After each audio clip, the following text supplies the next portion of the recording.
I need to tell you something that might be uncomfortable to hear. Most people learning DevOps and cloud are making the same 8 mistakes. And these mistakes are costing them years of time and even thousands of dollars. And honestly, I have made many of these mistakes myself when I was starting out. And then I've seen it happen throughout my career with colleagues, with engineers I've mentored, and yes, with our bootcamp students before they joined our program. The pattern is always the same. But the good news is every single one of these mistakes is completely avoidable if you know what to look for. So in this video, I'm going to walk you through the 8 biggest mistakes that people make when learning DevOps and cloud. So let's dive in. Mistake number 1, focusing on tools instead of concepts. Here's the first mistake, and it's probably the most common one I see. People obsess over tools. Docker, Kubernetes, Terraform, Jenkins, GitHub Actions, Argo CD, Flux. Every month there is a new tool. Every week someone is hyping the next shiny thing. And people panic. Should I learn this new tool? Am I falling behind? Everyone is talking about this specific tool on LinkedIn. So should I learn it? Should I jump on it? And I was the same. But this is what I learned over time. Tools come and go. Concepts, however, stay forever. Take CI/CD tools as an example. Jenkins, GitLab CI, GitHub Actions, 𝗃𝗶𝗃𝗀, Azure DevOps, Argo CD, and there are so many more options now. If you only learned one tool, memorizing the specific syntax, the specific configuration, became really good at it, you would panic when you join a company and find out they use a different one. But if you understood the concepts of CI/CD, what a pipeline is, what stages and jobs are, how artifacts flow through the pipeline, how to handle secrets, how to integrate with Docker registries, AWS and Kubernetes, and mostly why all those concepts are important and what do they help you solve. If you have the knowledge of concepts, you can pick up any CI/CD tool in just a few days. Same with infrastructure as code. If you only memorize Terraform syntax, what happens when you join a company using Pulumi or when they're using CloudFormation? But if you understand the concepts of declarative infrastructure, state management,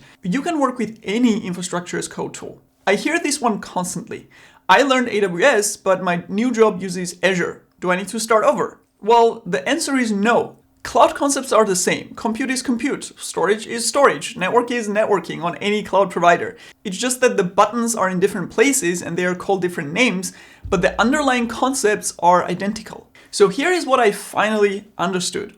Stop chasing tools and start understanding concepts. Learn what a CI/CD pipeline actually is before you worry about Jenkins or GitLab CI or GitHub Actions. Learn the concept of infrastructure as code before you stress about whether to learn Terraform or Pulumi. Because once you understand the concepts, you can switch tools easily when needed, and you are not intimidated by new tools appearing. Plus, you can have intelligent conversations about architecture because you're not tied to tools, you understand the bigger picture. And finally, you can make decisions about which tool fits which use case. And here's the biggest part. Understanding concepts makes learning the tools much faster. Mistake number 2, learning DevOps tools in isolation. Now, even if you do focus on concepts, there is another related mistake that people make. They learn Docker, then they learn Kubernetes, then they learn infrastructure as code, then they learn CI/CD, maybe even understand concepts behind each tool, but they never learn how these tools or concepts work together. And I say this all the time.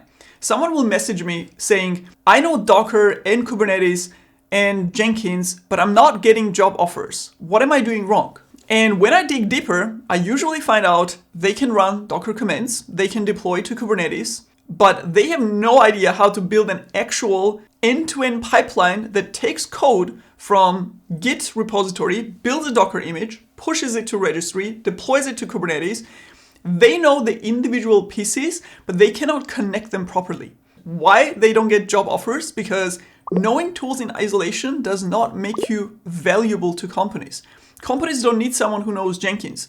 They need someone who can build an end-to-end CI/CD pipeline that integrates with Docker, deploys to Kubernetes, uses Terraform for infrastructure, includes proper monitoring. So they need someone who can connect the dots. And honestly, I made this mistake early in my career as well. I learned each tool separately. I thought, okay, I know Jenkins now, so that's a check. I know Docker now, check. Let me learn Kubernetes so that I can check that one off. But when I got to my first DevOps project, I realized that knowing them separately meant nothing. I had to learn how they fit together under pressure on the job, which was stressful and inefficient. Think of it like this. Learning tools in isolation is like having all the ingredients for a cake, but not knowing the recipe. You have flour, eggs, sugar, but you can bake. So here's my advice on how to avoid this mistake. Every time you learn a new concept and tool, immediately integrate it with what you already know. Don't just learn Docker. Build a Dockerized application and deploy it with CI/CD pipeline. Don't just learn Terraform. Use it to provision infrastructure, a real proper infrastructure on AWS. Then deploy your Kubernetes cluster on that infrastructure. Don't just learn monitoring.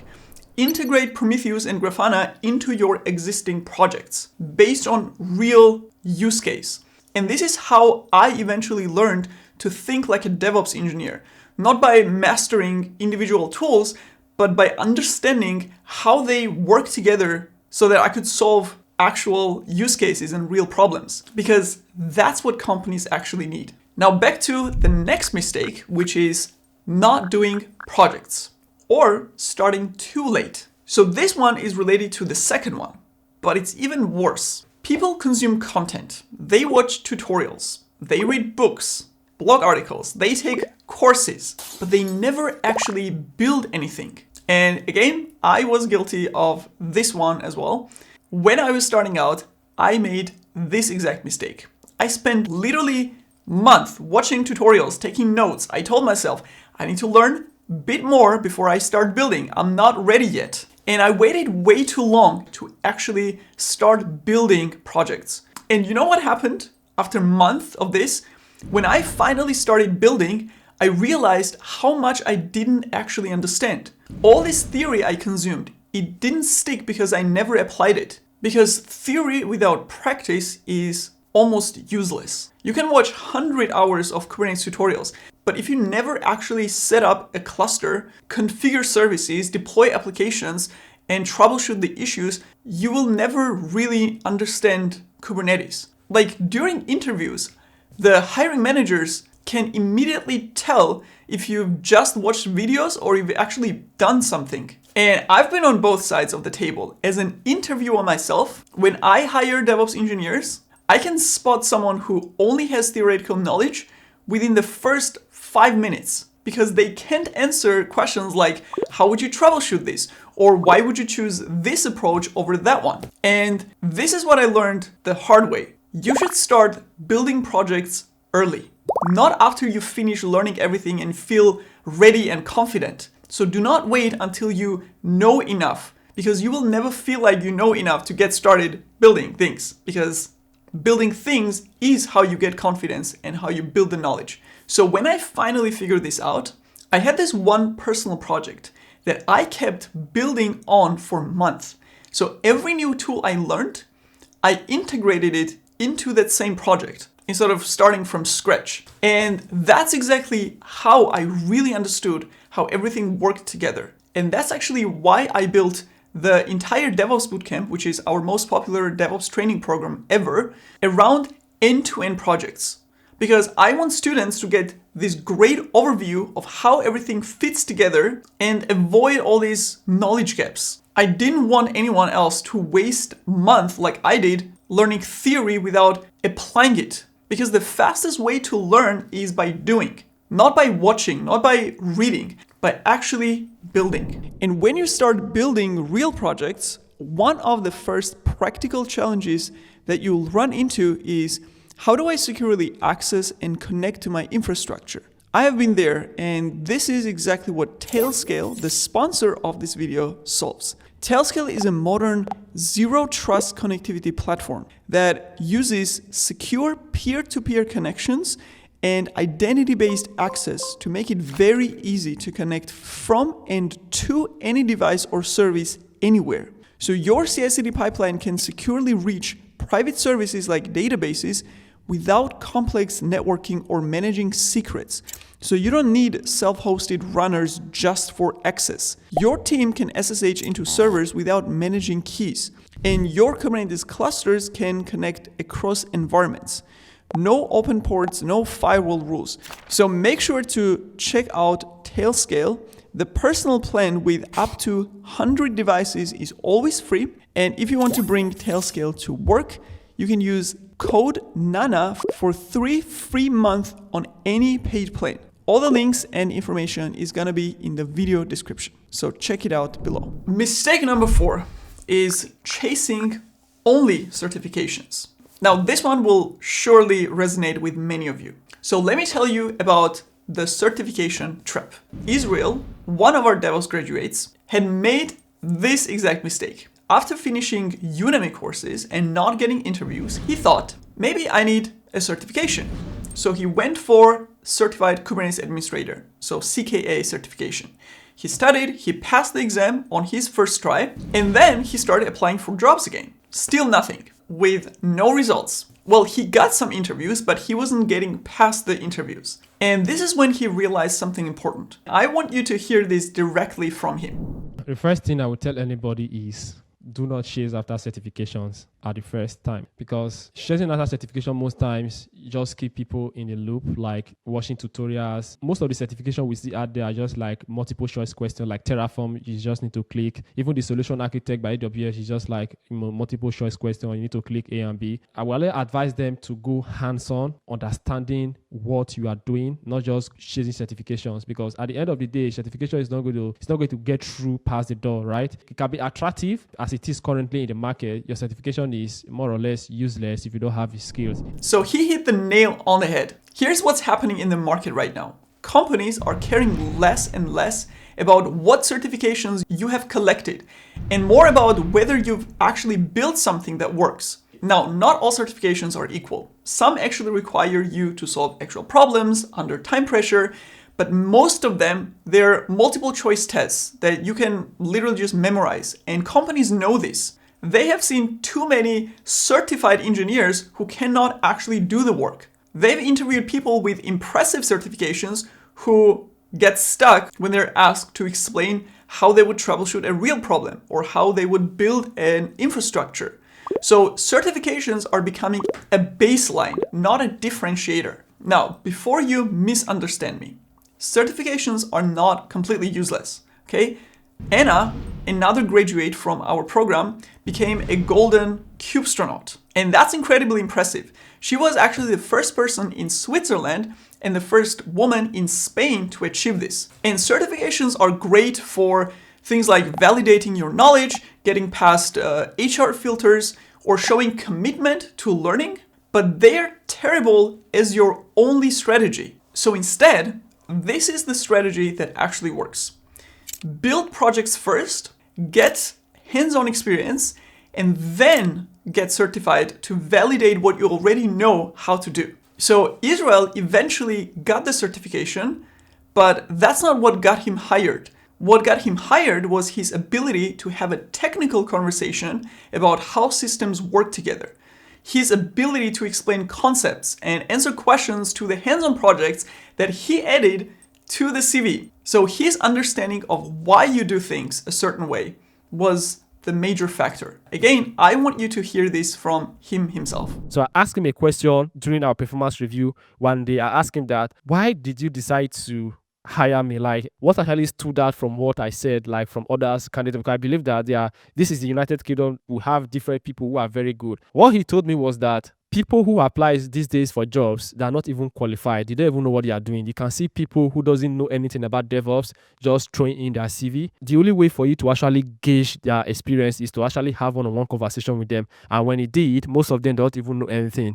That I was the only person who was able to not just explain the tools, but also explaining conceptually, from how they work, the missing pieces and everything together. My knowledge on how to optimize pipeline, how to set up a Kubernetes cluster and all of that, what actually what actually differentiated me from other people. Other people just say they use Jenkins to do that, but I was able to explain how to optimize Jenkins flow, how to run jobs in parallel, how to have like monorepo stuff, which you also said in your bootcamp, how to have different microservices having different pipelines and all of that. That was what he told me. I said, wow.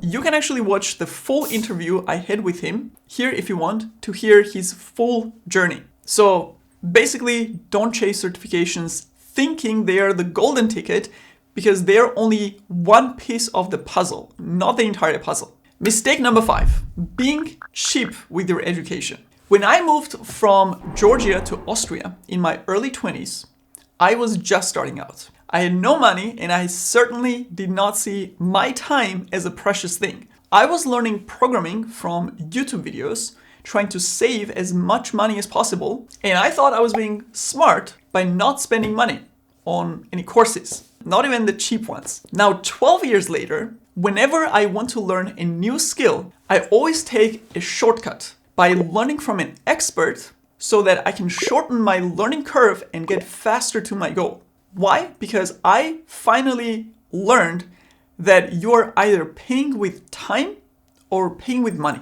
But eventually you are paying a price in any way. And it doesn't even have to relate to IT. I personally use this principle for every aspect of my life. For example, last year, I started learning guitar. I could have watched free YouTube tutorials, but instead I have a guitar teacher coming to my apartment every week because I know from experience that structured guidance gets me to my goal 10 times faster.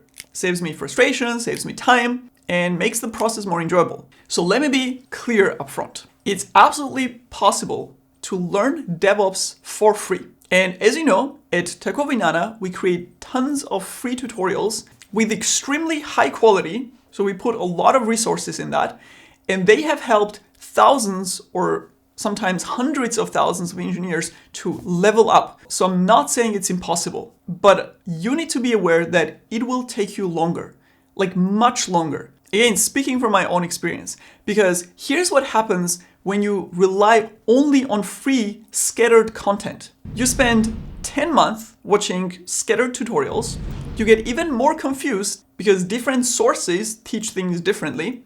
You have huge knowledge gaps because free content is never comprehensive and all-encompassing because they just don't go deep enough, and you're always missing something. So you get overwhelmed and sometimes discouraged, and you just give up because you're not getting anywhere. Then you spend another 6 months trying to piece everything together. You're still confused about how things connect, but this is the worst part. When you get stuck, you have no one to ask, and that could be the most discouraging one. Now think about it. You're working through a Terraform demo. You hit an error. You spend 4 hours debugging. You still can't figure it out. You give up and move on, never actually understanding what went wrong. In a structured program, you have experienced DevOps engineers that support you. When you get stuck, you get unstuck quickly. But importantly, you also learn why something went wrong. You don't waste days being blocked on a simple configuration issue. And that's important when you want to move fast, but also keep the motivation for going. Now, I'm not saying don't troubleshoot yourself and try to figure things out on your own. That's how you actually learn the most, and it's an important skill in itself. But at some point, it's better to get help to be able to continue and move on. But it's not just about having someone to ask when you're stuck. It's also about having fellow learners around you who get it, who are on the same journey as you, because learning alone is extremely isolating. And I know this because I did this journey for a whole year learning Kubernetes alone. If I had a community back then, people going through the same struggles, or people a few steps ahead of me who could help, or experienced engineers that I could ask questions to, I would have saved myself so much time and frustration. Now, let's talk about opportunity cost, because it's real and most of us totally ignore it. A software engineer who knows DevOps is more valuable than the one who doesn't. A test engineer who can not only write automated tests, but build infrastructure to run those tests and maintain those systems gets paid more. A sysadmin or network engineer who understands cloud and infrastructure as code does not get laid off when companies modernize or even shrink their resources. DevOps and cloud is a premium skill that increases your value automatically regardless of your engineering role. And that means, and we're getting to the calculation here, if you waste 1 year learning inefficiently, basically with no results, you just lost 25 to 35,000 in potential income you could have been earning if you had acquired those skills sooner, which is logical, right? But there is another cost that people don't think about. The cost of not being confident at your job for another year and building a fear that sometime in the future you may be replaced by AI or another engineer who learned DevOps and added other skills to their knowledge. And I think this one is even more important than the financial cost. Because what happens is that, let's say you finally land a DevOps job or engineering job with DevOps focus, but you have knowledge gaps. You're not confident. You can't contribute at the level that you should. You're learning on the job things that you should have learned before. And guess what? I know about this because around 30% of our bootcamp students are already working DevOps and cloud engineers. They are actual practitioners, but they feel something is missing and they hate it. They're employed, but they're not confident. So they want to learn to fill those knowledge gaps because they can't contribute the way they want to. So yes, you can learn for free, but count the real cost of that. The higher income you are losing out and the delayed confidence once you get the job. So here's my point. Invest in quality education if you can. If you're already employed, use your stable income to speed up your skill development. It is an unfair advantage over others who are being cheap and won't invest in themselves. And looking back, I have never once regretted investing money in my education and in my skill set. And again, I was cheap myself, so I have made this mistake more times than I can count. And the thing is, I'm not saying you need to spend $50,000 on a university degree, but if you are serious about changing your career or leveling up and you can afford it, then structured programs are the best way to reach your goals 10 times faster. I personally always invest in myself and my skills because I've learned that in the long run, it always gives me the highest ROI. Mistake number 6, learning only in sandbox environments. Now, this mistake deserves its own section because it's one of the most damaging ones that I see. A lot of people love sandboxes. I did as well. When I was learning programming, I was using platforms like 𝗃𝗏𝗃𝗀𝗃 with pre-configured environments. Everything is set up for you. Click here, copy this command, paste it here, boom, it works. Green check mark, confetti, dopamine hit, next lesson. Repeat the same cycle. And I completed entire courses this way. HTML, CSS, frameworks on JavaScript, module after module. I thought I was becoming a developer. But guess what happened when I secured my first job as a software engineer? I had no idea about Git. I barely used the terminal. I didn't know how to install tools with Package Manager or set up development environment. When someone said, clone the repository, I froze. When I needed to debug an error, I didn't really know how to do it. And here's the thing, knowing all this stuff around coding was just expected. Nobody was going to teach me Git or terminal basics. They assumed that I already knew it as a junior engineer. Because in the real world, these aren't extra skills. They are fundamental skills. You should know how to use Git as a developer. Long story short, I felt completely unprepared, like an imposter. It felt like I had learned to swim in a kiddie pool and suddenly got thrown into the ocean. And honestly, this experience was so painful for me that it's exactly why I created our IT Fundamentals course, to help others avoid the same pain, covering all those critical things that I was missing for the first 2 years while working as a junior developer, because they somehow get skipped during learning or training, because people assume you just learn them at work, which you usually don't for a long time. Because the truth is, in those sandbox environments, You are literally just copy-pasting commands that someone else wrote into an environment that someone else configured. And it feels great during learning. You have no errors, no troubleshooting, no headaches, you're moving fast without any issues. But the question you need to ask yourself is, would you rather experience troubleshooting for the first time during your learning or during your first week on the job? Because think about it. And with DevOps, this problem is more critical. DevOps is all about infrastructure and integrations. You are connecting cloud platforms, orchestrating containers, automating deployments, configuring security, managing real systems, and dealing with real problems. So sandbox learning is like being babysat through DevOps. Everything is controlled, nothing ever really goes wrong, nothing breaks, so you're just following instructions almost blindly and intuitively. It's like going to kindergarten when you actually need a university degree. And naturally, it won't give you the confidence that you need to tackle issues in real projects. Because when something breaks at work, and it will break, there is no pre-written command to copy-paste. There's no sandbox tutorial to follow. It's just you and the error message and the problem you need to solve. So real learning means facing the exact challenges that you will face at work. And real DevOps is not about what works. It's about fixing things that don't. And this is exactly how I learned on the job. My first week as a DevOps engineer, I broke things. I had to fix them. I had to read error logs.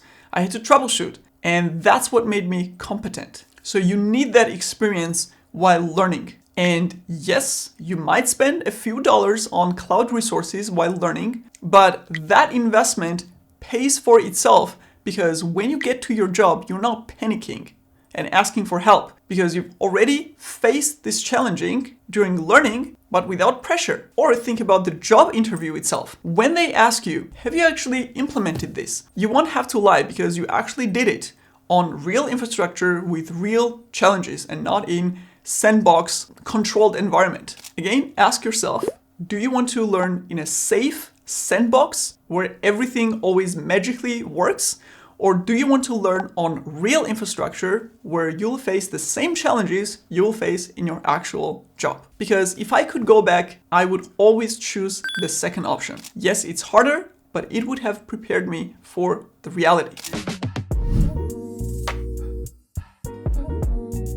Let me ask you this. Have you ever looked at a DevOps roadmap online? You know those big diagrams with boxes for every tool and technology? They're overwhelming, right? Now here's the problem with most roadmaps. They tell you what tool to learn, but they don't tell you how much to learn about each tool, why you need to learn it, when to use it, how it connects to other tools, and where to actually learn all of this. So you look at the roadmap and you see Docker, Kubernetes, Terraform, Jenkins, Prometheus, Grafana, Bash, Python, Git, 1,000 other technologies, and you think, I need to master all of this and be expert and proficient in all of these tools? The answer is no, you don't. You need to understand maybe 20% of each tool that covers 80% of real-world use cases. And most importantly, the connections between them, which you don't see on the roadmaps. But how do you know which 20% that is? Roadmap also doesn't tell you that. The roadmap says, learn Kubernetes, but a good program says, learn Kubernetes core concepts, pods, services, deployments. Understand how networking works. Learn how to deploy applications. Then integrate it with your CI/CD pipeline. Then add monitoring. And here's a real project where you will use all of this together. Let's go through it step by step together. I will explain everything while we go. That's how it should work. See the difference? One gives you a list, the other gives you a complete journey with clear milestones and destination. And look, we create roadmaps as well. You can find them and download from our website. I have roadmap videos on YouTube. So there's definitely some usefulness to them. Like they give you a very rough overview so you know where to even start and how the journey will look like in case you decide to follow it. But it's all on a very high level. So this is what you need to understand. Don't expect roadmap to teach you DevOps. Don't expect it to tell you how deep to go or how to actually apply each tool on that roadmap.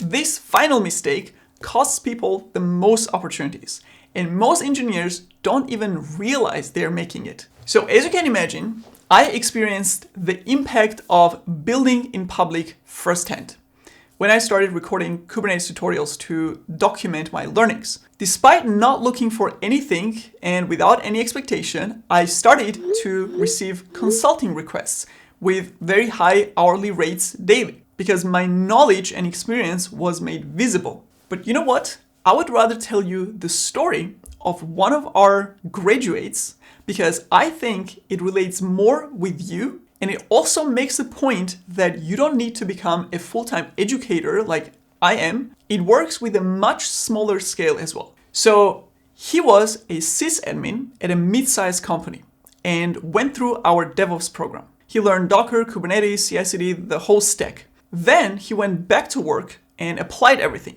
Automated their backup processes, reduced deployment time by 70%, saved them thousands in cloud costs, so became really valuable for the team and the company.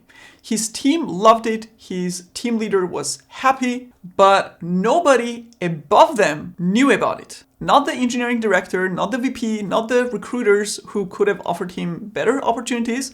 So he was doing excellent work in private. So I advised him to start posting on LinkedIn. Nothing fancy, just updates on what he was actually implementing at work. A simple diagram of his CI/CD setup, a decision-making process, a post about Docker networking issue that he just solved. Within 2 weeks, his VP commented on his post, a recruiter from a Fortune 500 reached out to him, another bootcamp graduate of ours at a different company asked if he was open to opportunities. So same skills, same work, different visibility. And I know most engineers hate self-promotion. It feels fake. It feels forced, like you are showing off. And I get it. I felt the same way. But this is how you can think about it. You're not bragging. You are teaching. Like, share the Terraform module that you debugged for 3 hours, or post the monitoring setup that caught a production issue. Write about the CI/CD mistake that cost you 2 days, because someone else is struggling with the exact same problem right now, and your basic knowledge is gold for someone earlier in their journey. And while you're helping others, you're also building proof of your skills, creating content that recruiters can actually see, differentiating yourself from 100 other DevOps engineers or certified Kubernetes admins, and especially if you are a junior engineer. The job market can be tough. So if you're not marketing yourself while you're employed, you are kind of setting up yourself to panic apply when the layoffs start. So I always strongly advise to start building and learning in public now, not when you're desperate.